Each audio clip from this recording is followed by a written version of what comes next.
What up, MrBallen family? It's your girl Mag. It's Rosh. Man, we're back with another reaction video. Let them know what we got today. Today we're back with more MrBallen. The title of this is called She Ignored the Warning Siren.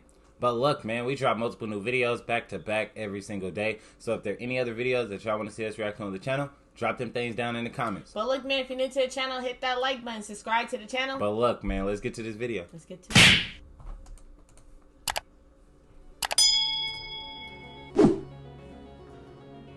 In 2017, a group of 7 friends were wandering through this forest in New Zealand trying to get to this secret swimming spot. And as they're walking along this dirt trail far away from the road and there's no one near them, they suddenly hear this high-pitched, shrill siren sound coming from somewhere off in the forest. And so the group stops, they're listening to the siren, and eventually, after about 30 seconds, the siren stops. And at that point, these 7 friends begin exchanging very curious looks about what they just heard, but ultimately, they shrug it off and just keep on walking. Little did they know, that siren was trying to tell them to turn around and go the other way. But before we get into that story, if you're a fan of the strange, dark, and mysterious delivered in story format, then you've come to the right place because that's all we do, and we upload once a week. So, if that's of interest to you, please send the like button a beautifully wrapped gift for their birthday, but fill the gift with a spring-loaded boxing glove that punches them right in the face when they open it. Also, please subscribe to our channel and turn on all notifications so you don't miss any of our weekly uploads. Okay, let's get into today's story. Monday, February 6th, 2017,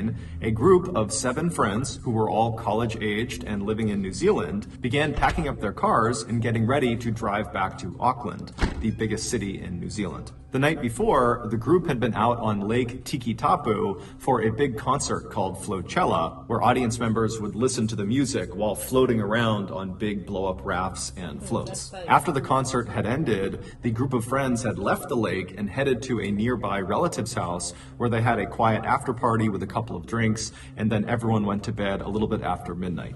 This morning, the group had gotten up early because they wanted to get on the road as soon as possible to try to beat the holiday traffic that was sure to crop up that day on the way back to Auckland. February 6th is a big national holiday in New Zealand. It's called Waitangi Day, and it's to commemorate the initial signing of the Treaty of Waitangi, which is considered to be the founding document of the country. But right as the 7 friends had finished packing up their 3 cars and were getting ready to begin their 3-hour drive north to Auckland, one of the friends, a 21-year-old named Rachel De Jong, suggested they take a quick detour before they head back home. Rachel, along with another girl in this group of friends named Maddie, had several months earlier discovered this secret swimming spot that was located only about 15 minutes away from where they were now, and it happened to be on the way back to Auckland. This swimming spot was this beautiful green-blue pool of fairly deep water that was located in the middle of a forest. This pool was actually a part of the Waikato River. However, this stretch of the river where the pool was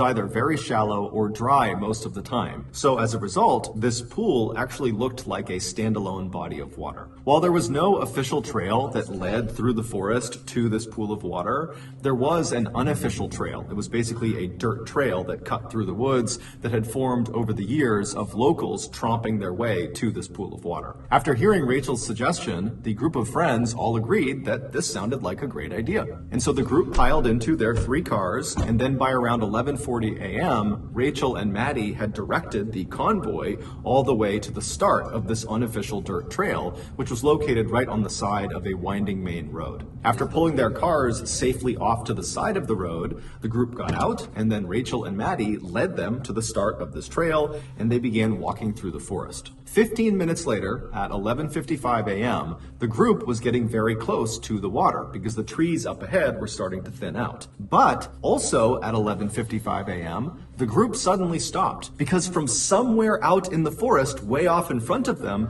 came this loud, shrill siren sound. And it went on for nearly 20 or 30 seconds, and then it just came to a stop. And the group kind of looked around at each other. No one knew what to make of the siren, and so eventually they just kind of shrugged it off and kept on walking. Within a minute of that Hold up. Kept on walking? You heard that in front of you? That's when you turn around, get in your car, and just go the route that y'all was going to take from the jump. Yeah. Like, and so eventually they just kind of shrugged it off and kept on walking. Within a minute of that siren sound coming to an end, the group had made it to the end of this unofficial dirt track, which placed them at the edge of this beautiful overlook down to the pool they were going to swim in. And so they began one by one climbing down the rocks in front of them, where there were some ropes that had been put up to help people climb down to the water. And so after they got down to the water, all of them stripped down to their bathing suits, they jumped into the pool, and they began swimming out towards the center of the pool, where there were these two big rocks that jutted up out of the water, almost like miniature islands. And so Rachel and the other women, so 5 of them, they climbed onto one of the rocks, and the 2 men who were part of this group climbed onto the other rock. And so they got up onto these rocks, and they're looking around, taking in the sights, and then at 11:58 a.m., another siren blasts across the forest. It's the same sound as the one they heard 3 minutes earlier when they were on the dirt track. And so once again, all 7 of them are kind of looking at each other wondering, what is this siren about? But after the 20 or 30 second long siren came to an end, they glanced around them and there was no sign of any danger. There was no sign of really anything happening at all. It was just this beautiful, peaceful seeming oasis. And so before long, they had forgotten about the siren again, and Rachel had gotten out her camera and she was taking pictures, and others were taking pictures as well. And then 2 minutes later, at 12 p.m., the siren sounded for a 3rd time. Now, at this point, the group has heard the siren 2 other times. And even though the sound of the siren was kind of jarring because it was so high-pitched and shrill and really cut into their ears, this time, because they've heard it 2 other times and nothing happened, they all pretty much immediately wrote it off. So the siren's sounding for the 3rd time, and the group is not really paying attention. But when the siren finally stops this 3rd time, something very different began to happen, and the group immediately noticed it.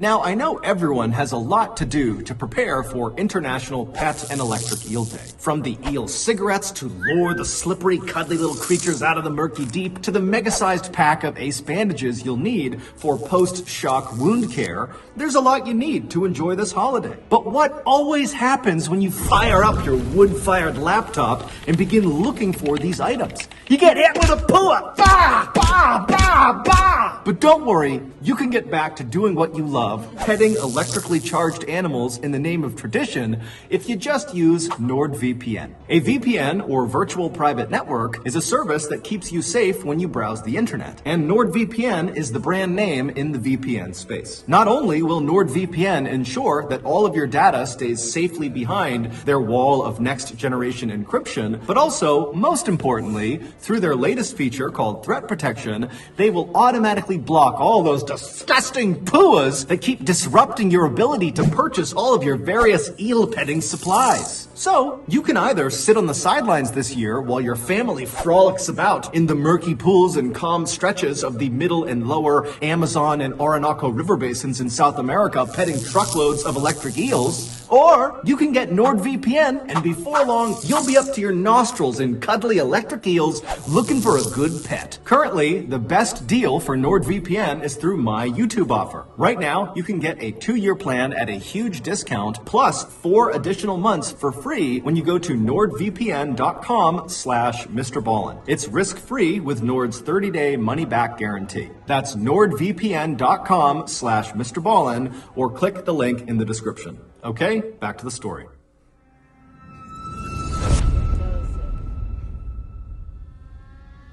When the 3rd siren came to a stop, the friends started to hear a new sound, and it was coming from the same direction the siren had been coming from, which in effect was upstream. Even though this river was basically dry, they could turn and look uphill, and they could clearly see where the river would go if it was full. And so the friends turn and look upstream, and they're listening to this really loud kind of smashing sound that's coming from that direction, and they're exchanging curious looks at each other, trying to figure out what that sound could be.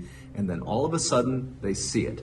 A white wall of water comes crashing around the corner and began barreling straight down the riverbed towards them. By the time the friends had even processed what they were seeing, the water had reached the pool they were in, and it was flooding the pool so quickly, they could literally see this huge pool rising. Its water levels were going up and up and up all around them. And so as the rocks they're standing on began to slowly submerge under all this rising water, the group collectively decided that this can't go on for very long. Whatever whatever this is, it's gonna stop, so just stay put, stay on these rocks, we're gonna be okay. However, within seconds, the rocks they were on were completely submerged, and the water was still tumbling down the hill towards their pool, and then spilling out over the other side down the other end of the riverbed. And they're thinking to themselves, if we don't get off these rocks soon, we're gonna get swept downstream with this water. And so the two men who were on their own rock, they leapt to a rocky outcropping that was slightly higher up and was connected back up to the forest. And so this rocky outcropping represented safety. And so once they were up there, they turned around and they yelled to the 5 women still stranded on their rock to try to swim over to them, and the guys would grab them and pull them to safety. But by this point, the girls are looking around, the water's up to their knees, and it's rushing past them. They can barely keep their balance. They know if they attempt to swim in this water, they're going to immediately be taken downstream with it. And so the group very quickly decides their only choice is for the women to literally jump and grab the men who have their arms outstretched for them. And so Rachel DeJong, she was the first one to try this. She leaps off the rock, she grabs the guy's arms, and she gets pulled to safety. And then she turns around, and she and the other 2 men continue to get the women to jump off the rock to them. And at first it's going fairly well until they get down to the second to last woman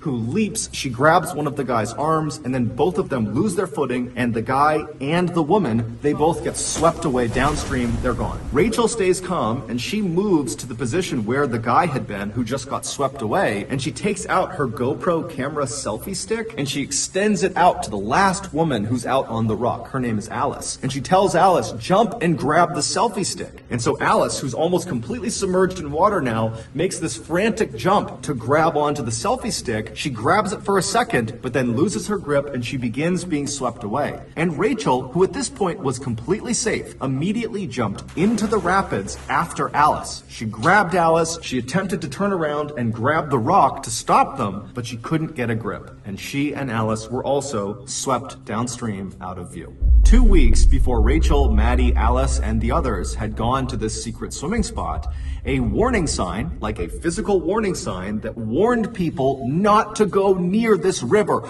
don't go near this pool, was stolen. And that warning sign was normally placed at the very beginning of that unofficial dirt track that the 7 friends took to get to the pool. Meaning, when the 7 friends got out of their cars and began hiking into the forest to go to this pool, they would not have understood the danger of where they were going. Now, it is true that Rachel and Maddie had previously discovered this swim spot several months earlier. However, it seems like they had just learned that this swim spot existed and how to get to it. It did not seem like they had literally walked this trail and gotten to the pool, and so very likely they would not have known about the dangers this place posed. The pool of water they were swimming in was not actually dangerous itself. It was only dangerous because the pool was located in the middle of a spill zone. About 650 feet upstream of the pool they were swimming in is a dam, and 3 to 4 times a day, they open their gates, releasing 20,000 gallons of water per second